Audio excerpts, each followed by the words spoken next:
আসসালামু আলাইকুম রহমতুল্লাহি ওয়া বারাকাতুহু। আমরা যারা মুসলমান, তো আমাদের ঈমান কতটুকু আছে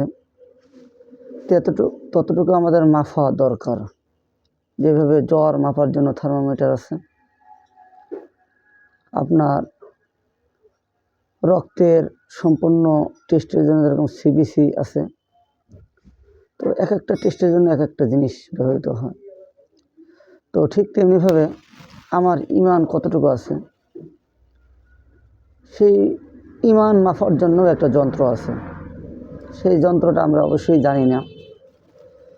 সেটা হলো যে যখন কোনো অন্যায় কাজ হয়, আমি কিন্তু ঈমান মাপার যন্ত্রটা আপনাদেরকে বলতেছি যে যখন কোনো অন্যায় কাজ হয়, তখন যেই ব্যক্তি সেই অন্যায় কাজকে হাত দ্বারা প্রতিবাদ করে থামানোর জন্য,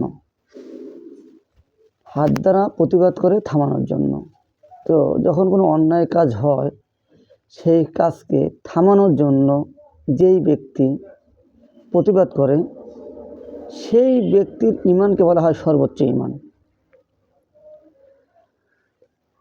সেই ব্যক্তির ঈমানকে কি বলা হয়? সর্বোচ্চ ঈমান। আবার যদি কোনো অন্যায় কাজ করে কোনো ব্যক্তি, সেই অন্যায় কাজ দেখে অন্য কোনো ব্যক্তি সেই অন্যায় কাজটাকে থামানোর জন্য হাত দ্বারা প্রতিবাদ করার মতো ক্ষমতা নাই, শক্তি নাই, সামর্থ্য নাই, তো সে মুখ দ্বারা প্রতিবাদ করতেছে।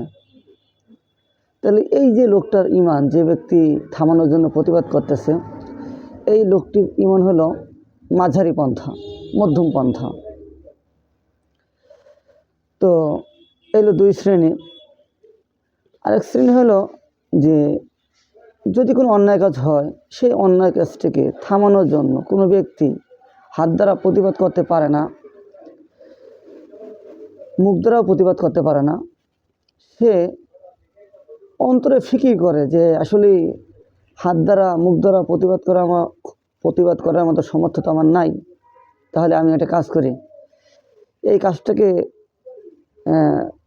বাধা সৃষ্টি করার জন্য, এই কাজটাকে থামানোর জন্য কোন ব্যক্তিকে এখানে কাজে লাগানো যায়, কোন পন্থাটা এখানে কাজে লাগানো যায়, সেরকম একটা ফিকির করে, সেরকম একটা কী করে? ফিকির করে। তো রাসূল পাক সাল্লাল্লাহু আলাইহি ওয়াসাল্লাম বলছেন যে এই ব্যক্তির ঈমানটা হলো সর্বনিম্ন পর্যায়ের ঈমান। তো প্রথম ব্যক্তি বললাম, যে ব্যক্তি হাত দ্বারা প্রতিবাদ করার মতো সক্ষমতা রাখে অন্য কাজ দেখার পরে, তাহলে সেই ব্যক্তির ঈমানকে সর্বোচ্চ ঈমান বলা হয়। আর যে ব্যক্তি হাত দ্বারা প্রতিবাদ করতে পারে না অন্যায় কাজ দেখার পরে, সে মুখ দ্বারা প্রতিবাদ করার মতো সক্ষমতা রাখে, তাহলে এই ব্যক্তিকে বলা হয় মধ্যমপন্থার ঈমান। তার ভিতরে মধ্যমপন্থার ঈমান আছে।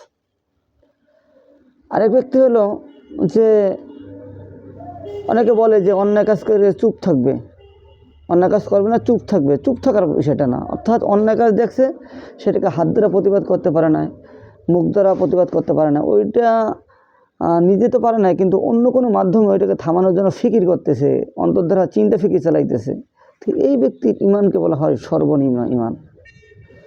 এখন আপনার কাছে আমার প্রশ্ন, যে আসলেই বা আমার কাছে আমি নিজেকে প্রশ্ন করি যে আমার আশেপাশে যত অন্যায় কাজ হয়, আমি এই 3 পর্যায়ের ভিতর কোনটার ভিতর আছি? 3 পর্যায়ের ভিতরে যদি একটার ভিতরে যদি আমার না থাকে, তাহলে আমার ঈমানের অবস্থা খুবই করুণ।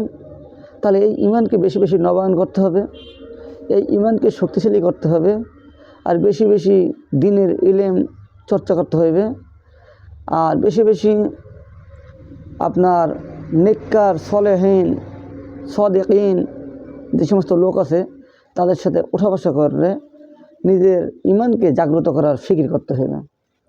তো অবশ্যই এখন আমরা চিন্তা করি, যদি আমার নিজের ভিতরে ঈমান না থাকে, তাহলে কিন্তু আমি মুসলমানের কোনো অংশই না।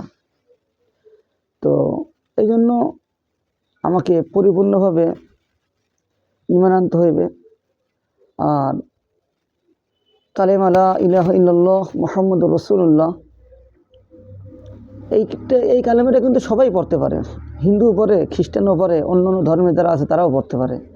কিন্তু এইটা পড়লেই, মুখে পড়লেই কিন্তু আপনার সে মুসলিম হয়ে যায় না। অতএব এইটাকে মুখে স্বীকার করতে হবে, অন্তরে পরিপূর্ণভাবে বিশ্বাস করতে হবে, আর কাজে পরিণত করে দেখাইতে হবে।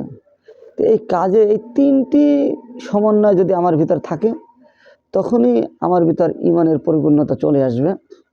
তো এই জন্য আমরা যারা মুসলমান দাবি করি, আমার কোন পর্যায়ের আমার ইমান আছে, ইমান হইল একের মতো, আর বাকি আমলগুলো শূন্য শূন্যের মতো। অর্থাৎ একের সামনে যদি শূন্য থাকে তখনই সেই শূন্যর মূল্য থাকে, আর এক নাই কিন্তু শূন্য দিতে আছেন, তাহলে ওই শূন্যের কোনো মূল্য থাকে না।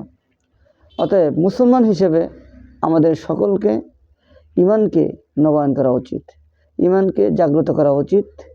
তাহলেই আমরা উসমান হাদির মতো যারা দুনিয়ার ভিতরে শাহাদাত বরণ করে, তাদের যেই রক্তের বিসর্জনের যে মর্যাদা, সেটা আল্লাহ তাআলা দুনিয়াতেও সেটা দেবেন এবং আখিরাতেও দেবেন। আল্লাহ তাআলা আমাদেরকে আমল করার মতো তৌফিক দান করুন, আমিন।